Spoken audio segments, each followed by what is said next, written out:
Rain pounded the streets of New York City, a relentless drumbeat that drowned out the cries of a boy no one noticed.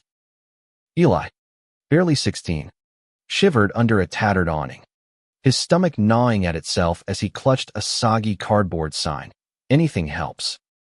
What could he offer the world when it had already taken everything from him? The city pulsed around him, taxis honking, strangers rushing past, their umbrellas a forest of indifference. Eli's world had collapsed 6 months ago when his parents threw him out for being gay, leaving him with nothing but a backpack and a fading hope. Why did love have to cost so much?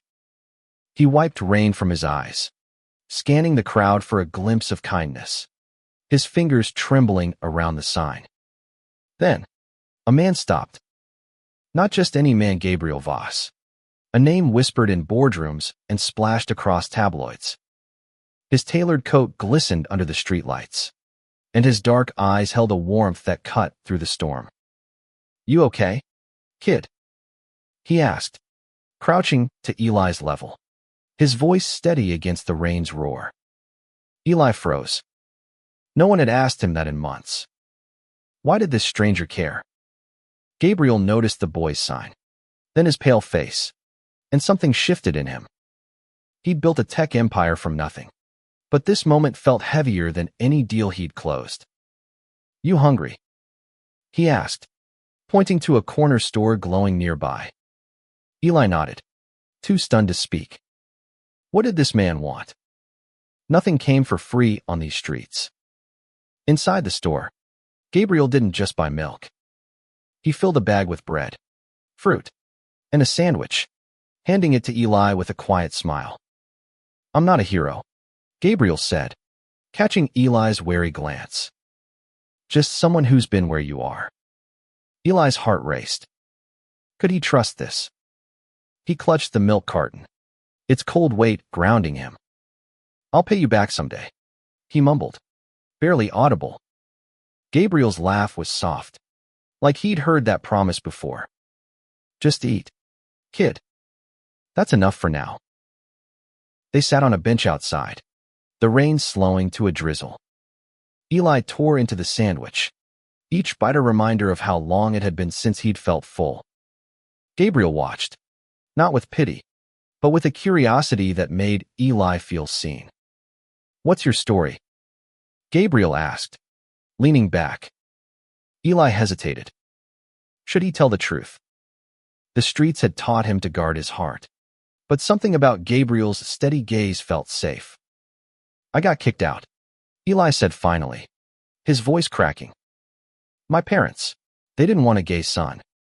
The words burned, but Gabriel didn't flinch. Instead, he nodded, like he understood too well.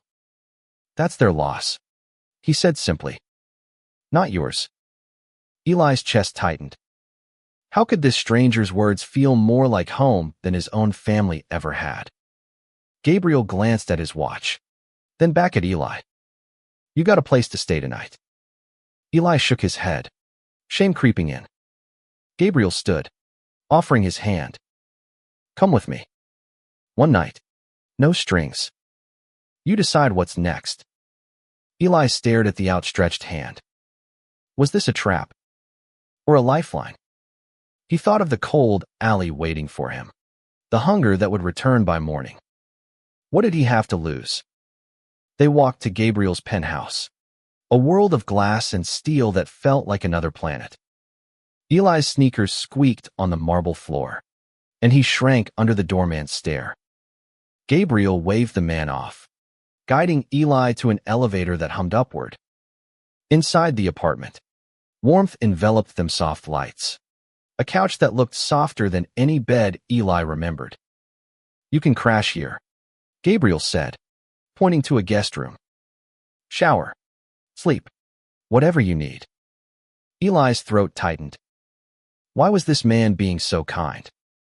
As Eli stood under the hot shower, steam curling around him, questions swirled. Who was Gabriel really? A millionaire? Sure, but why help a nobody like him? He thought of the milk carton, now sitting on the counter, and his whispered promise, "I'll pay you back." But how could he? Gabriel had everything, and Eli had nothing but his story.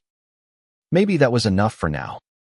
That night, Eli lay in a bed too big for one person, staring at the ceiling. Gabriel's words echoed, their loss, not yours. For the first time in months, Eli felt a spark of something dangerous hope. What would tomorrow bring? Could he trust this stranger who'd given him more than a mealy glimpse of a future he'd stopped believing in? Morning light spilled through the penthouse windows, painting the room gold. Eli blinked awake, disoriented by the softness of the bed, the quiet hum of a life he didn't belong to. Was last night real, or had he dreamed the man who'd pulled him from the ring? He padded to the kitchen, where Gabriel stood, sipping coffee, his suit traded for a sweater that made him look less like a millionaire and more like someone's older brother. "Sleep okay?" Gabriel asked, sliding a plate of toast and eggs across the counter. Eli nodded, his stomach twisting not from hunger this time, but from the weight of kindness he didn't know how to repay. Why was Gabriel still helping him? They ate in silence, but it wasn't heavy. Eli stole glances at Gabriel, noticing the faint lines around his eyes, the way he seemed to carry a story he hadn't shared. "What do you do all day?" Eli asked, surprising himself. Gabriel chuckled. "Run a company. Mostly. But today, I'm figuring out how to help you." Eli's fork froze.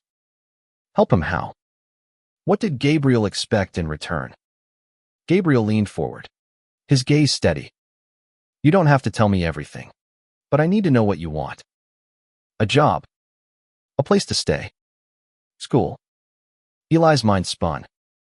No one had asked him what he wanted since he was a kid, back when dreams didn't feel like luxuries. "I don't know," he admitted. "I just don't want to be invisible anymore." Gabriel's expression softened. "You're not invisible to me." The words landed like a punch. Eli looked away, his throat tight. Could he believe that? He'd spent months being a ghost, ignored by everyone except the occasional cop shooing him off a stoop. Gabriel stood, grabbing his coat. "Come with me today? See what I do. Maybe it'll give you ideas." Eli hesitated. Was this a test? But the streets were waiting, and this apartment felt like a shield. He followed. Gabriel's office was a sleek tower of glass, buzzing with people who moved like they owned the world. Eli felt small in his borrowed hoodie, but Gabriel introduced him as my friend, not a charity case. They sat in a meeting where Gabriel spoke about tech that could change lives, apps for mental health, tools for kids like Eli who'd been left behind. Was this who Gabriel was? Someone who built things to fix what was broken. Afterward, they grabbed lunch at a diner. Eli picked at his fries, questions burning. "Why me?" He blurted. "You could help anyone. Why stop for me?" Gabriel set down his coffee, his eyes distant. "Because I was you once. Homeless, scared, hiding who I was. Someone gave me a chance, and I promised myself I'd do the same." Eli's heart stuttered. Gabriel was gay too. The revelation felt like a bridge between them, but also a weight. What did it mean to owe someone like that? Back at the penthouse, Gabriel gave Eli a laptop. "Play around. See what you're good at." Eli stared at the screen, overwhelmed. He'd loved computers once, before life became about survival. Could he find that part of himself again? As he clicked through coding tutorials Gabriel suggested, a spark flickered. What if he could build something, not just beg for scraps? That night, Eli lay awake again, the laptop glowing beside him. Gabriel's story lingered homeless. Hiding. Helped. Was that why he felt so safe here? But safety was fragile, and Eli knew it. What would happen when Gabriel got tired of him? He traced the words he'd said in the rain. "I'll pay you back someday." The promise felt bigger now, like a debt he could never settle. But maybe, just maybe, He could try. Days turned into weeks, and Eli's world began to shift. The penthouse, once a strange dream, felt like a home, dangerously so. But every morning, as he woke to the smell of coffee and Gabriel's quiet presence, he wondered, how long could this last? Gabriel gave him structure. Mornings were for learning coding lessons on the laptop. Books about tech Gabriel left out. Afternoons, Eli tagged along to Gabriel's office, watching him navigate meetings with a calm that hid the fire Eli was starting to see. Why did Gabriel care so much about kids like him? Eli didn't ask, but the question gnawed at him. One day, Gabriel handed Eli a flyer for a coding boot camp. "You're good at this stuff," he said, nodding at the laptop where Eli had built a simple game. "This could be your shot." Eli's chest tightened. A shot at what? A life he couldn't even imagine. "I can't afford it," he mumbled. Gabriel waved it off. "I'll cover it. Consider it an investment." Eli bristled. Charity again. Or something else. The boot camp was intense. A room full of kids who looked like they belonged there. Eli felt like an imposter. His second-hand clothes a stark contrast to their polished confidence. But when he coded, the world faded. Lines of code became a language he could speak, one that didn't care about his past. Was this what freedom felt like? He glanced at Gabriel, who'd stopped by to check in, and saw pride in his eyes. It scared Eli pride could turn to disappointment so fast. Outside class, Eli started noticing Gabriel's life. The late-night calls, the tension in his voice when he thought Eli wasn't listening. Gabriel was fighting to fund a new app for at-risk youth, but investors were skeptical. "They want profit, not heart," Gabriel muttered once, thinking Eli was asleep. Eli's stomach twisted. Was he just another project for Gabriel to save? One night, Eli overheard Gabriel on the phone, his voice sharp. "I don't care about the optics, Sarah. I'm not hiding who I am anymore." Eli froze. Was Gabriel out to everyone? The tabloids never mentioned it, but maybe that was the point. He thought of his own secret, the one that cost him his family. Could Gabriel really understand that kind of loss? The next day, Eli confronted him. "You said you were like me. What did you mean?" Gabriel sighed, sitting on the couch. "I was 16 when my dad found out I was gay. He didn't kick me out, but he made it clear I wasn't welcome unless I changed. I ran away instead." Eli's breath caught. "And someone helped you?" Gabriel nodded. "A teacher. Gave me a place to crash. Pushed me to keep going. I owe her everything." Eli looked down. Was he Gabriel's way of paying that debt forward? The boot camp became Eli's lifeline. He poured himself into it, each line of code a step away from the streets. But doubt lingered. What did Gabriel see in him? Was it pity, or something deeper? One evening, as they worked side by side, Eli on homework, Gabriel on his app, Eli felt a warmth he couldn't name. Was this what family felt like? He pushed the thought away. Families broke. Promises didn't always hold. Eli's code was improving, but his heart was a mess. The boot camp pushed him to think bigger, but every success felt like borrowing from Gabriel's kindness. How could he ever repay a debt that kept growing? Gabriel's world wasn't as perfect as it seemed. Eli noticed the cracks, late nights pacing, arguments with investors over the phone. One evening, Gabriel slammed his laptop shut, his face tight.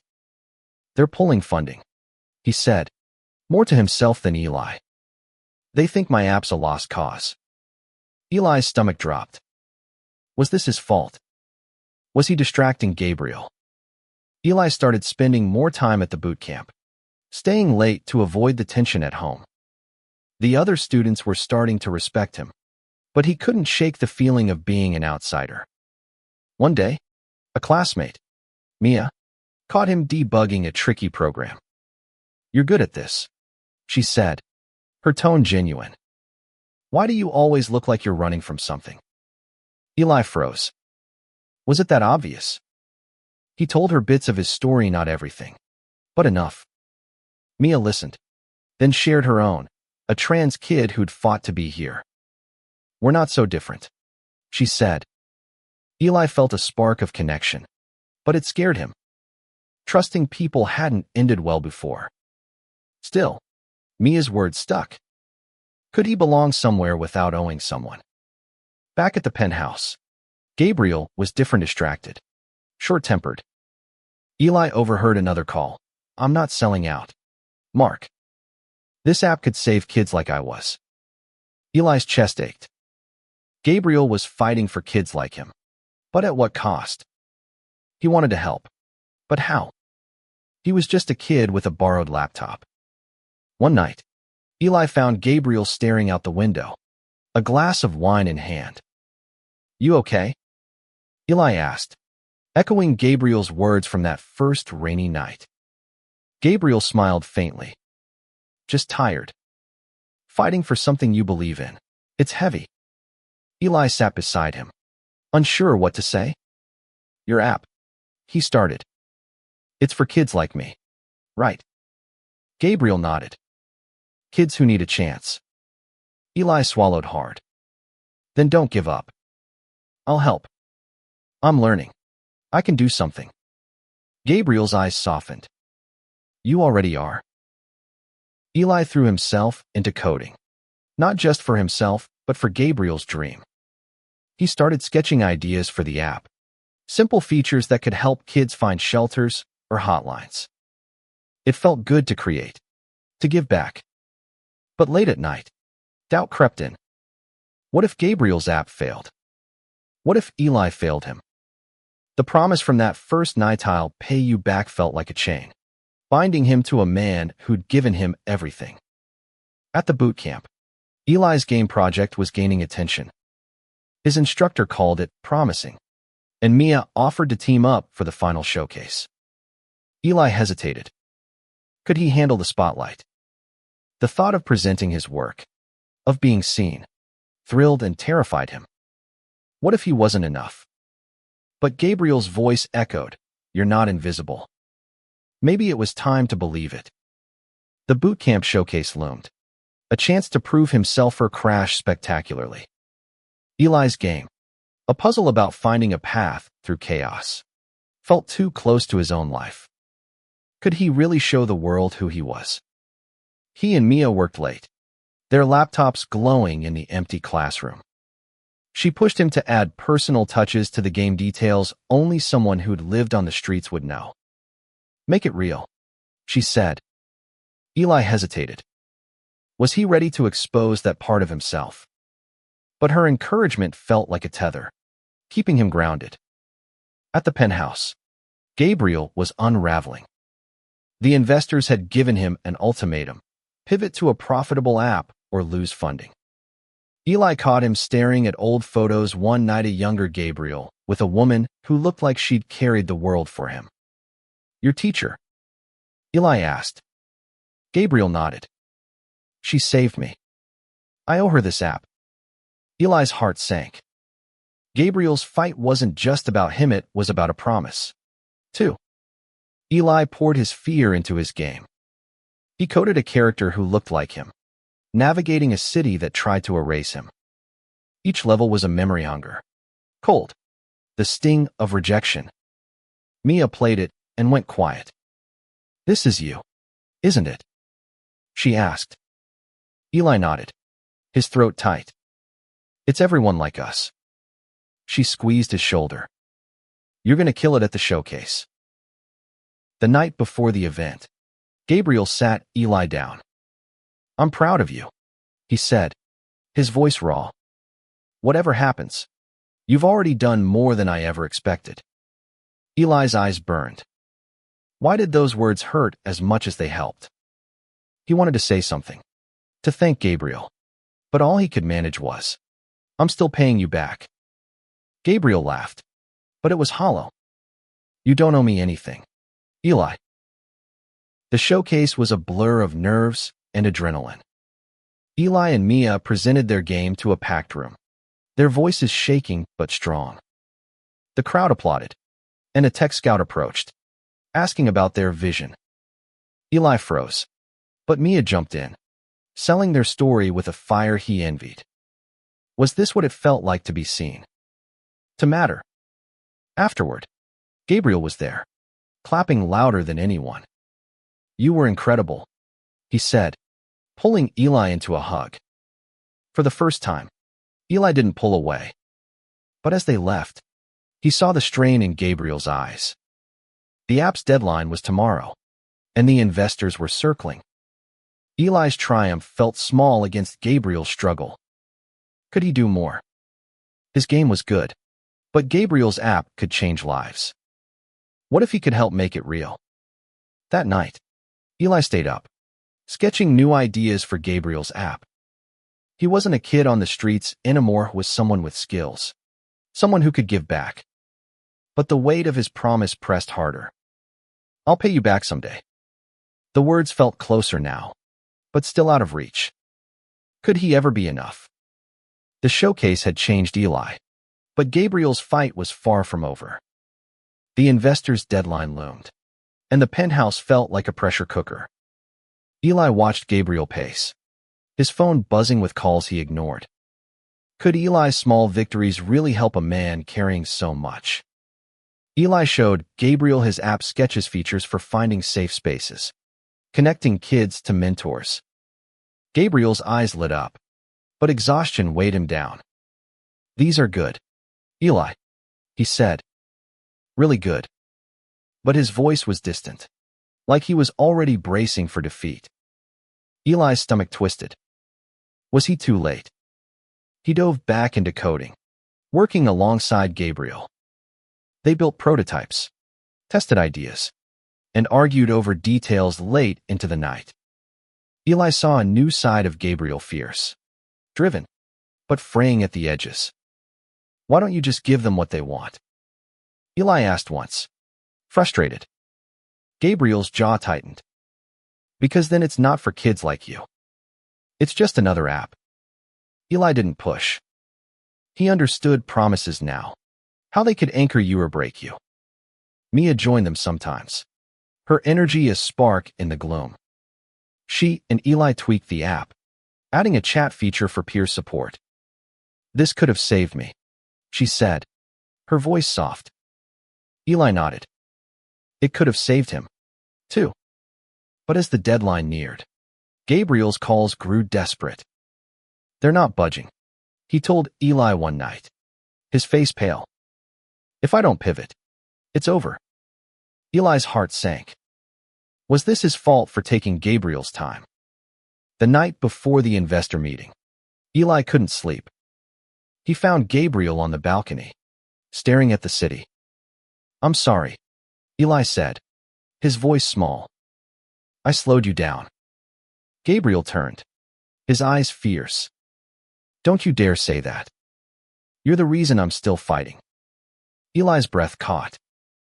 Was that true? Or was Gabriel just being kind again? The meeting was brutal.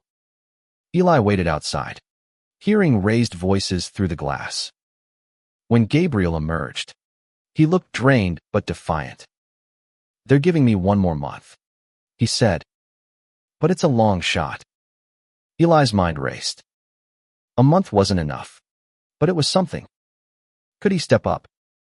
His game had caught attention, maybe he could use that. Eli reached out to the tech scout from a showcase, pitching Gabriel's app. "It's not just a product," he said, his voice steady. "It's a lifeline." The scout listened, intrigued. "Send me a demo," she said. Eli's heart soared. Was this his chance to pay Gabriel back? He and Mia worked furiously, polishing the app while Gabriel prepared for the next investor pitch. As the deadline loomed, Eli felt the weight of every choice. He wasn't just coding for himself anymore, was coding for Gabriel, for Mia, for every kid who'd ever felt invisible. But doubt lingered. What if the app failed? What if he wasn't enough? The promise from that rainy night burned brighter, I'll pay you back. He was closer now, but the finish line kept moving. The final month was a sprint. Eli, Gabriel, and Mia worked like a team possessed, their laptops a battlefield of code and hope. Eli's confidence grew, but so did his fear. What if they failed after all this? The tech scout loved their demo, and her company offered to partner if Gabriel could secure the funding. It was a lifeline, but the investors were still skeptical. Eli saw the toll it took on Gabriel's sleepless nights, a forced smile that didn't reach his eyes. You don't have to do this alone, Eli told him one night. Gabriel looked at him, surprised. I'm not alone. I have you. Eli's heart swelled, but the pressure was crushing. Eli and Mia pitched the app at a tech fair, their voices carrying a conviction that silenced the room. This isn't just tech, Eli said, his game story woven into his words. It's for kids who've been told they don't matter. The crowd applauded, and a few investors approached, curious. Was this the break they needed? Eli glanced at Gabriel, who nodded, pride in his eyes. But the real test was still coming. Back at the penthouse, Gabriel prepared for the final investor pitch. Eli helped, running through mock questions, refining the app's features. You're better at this than half my team, Gabriel said, half laughing. Eli grinned, but inside, he was terrified. What if he let Gabriel down? The man who'd given him a home, a purpose, everything. The night before the pitch, Eli found an old letter in Gabriel's desk, a thank you from his teacher, the woman who'd saved him. You'll do great things, it read. Eli's chest ached. Gabriel had carried that promise for years, and now Eli was part of it. He slipped the letter back, vowing to make it worth it. The pitch day arrived, a storm of nerves and hope. Eli waited outside, his heart pounding. When Gabriel emerged, his face was unreadable. We got it, he said finally, his voice breaking. They're funding the app. Eli whooped, pulling Gabriel into a hug. For the first time, he felt like he'd given something back, not just to Gabriel, but to himself. They celebrated with Mia, pizza, and laughter, the penthouse alive with possibility. But as the night wound down, Eli felt a pang. The app was real, but what about him? Was he still just a kid Gabriel helped? Or something more? He thought of his promise, I'll pay you back. He'd helped save the app, but it didn't feel like enough. What did he owe a man who'd changed his life? The app launched to quiet fanfare, but for Eli, it was an earthquake. Kids like him were downloading it, finding shelters, connecting with others who understood. He'd helped build that. But as the world praised Gabriel, Eli felt a quiet ache. Had he paid his debt, or was it bigger than he'd ever imagined? Gabriel threw a small launch party at the penthouse, inviting Mia and a few from the boot camp. Eli watched Gabriel move through the room, charming and tired, a man who'd fought for a dream and won. But when their eyes met, Eli saw something else: gratitude. Maybe love. Was that enough? Eli's game had landed him a job offer from the Tech Scouts company. It was entry-level, but it was his. He showed Gabriel the email, expecting excitement. But Gabriel's smile was bittersweet. You're leaving the nest, he said, his voice soft. Eli's throat tightened. Was this goodbye? He didn't want to leave, but staying felt like leaning on Gabriel forever. They sat on the balcony, the city glittering below. You don't need me anymore, Gabriel said, but it sounded like a question. Eli shook his head. I'll always need you. You gave me everything. He thought of that rainy night, the milk carton, the promise. I said I'd pay you back, Eli said, his voice steady. I'm trying. Gabriel's eyes shone. You already have. Eli took the job, but he didn't move out. The penthouse was home, not because of its walls, but because of Gabriel. They built a routine coding together, arguing over takeout, sharing quiet moments that felt like family. Eli came out to Mia, then to his new coworkers, each word a step toward owning his story. He wasn't invisible anymore. One evening, Eli found Gabriel reading that old letter from his teacher. "You did it," Eli said, nodding at the app's latest stats on Gabriel's phone. Gabriel smiled. "We did it." Eli sat beside him, the weight of his promise lifting. He hadn't just paid Gabriel back to build a life, a purpose, a home. Years later, Eli stood at a conference, presenting an app he'd built for queer youth. He scanned the crowd and saw Gabriel, his eyes proud. Eli's speech ended with a dedication. "To the man who gave me a chance when I had nothing. I'll pay you back someday, be making sure no kid feels invisible." The crowd applauded, but Eli only saw Gabriel's smile. It was enough.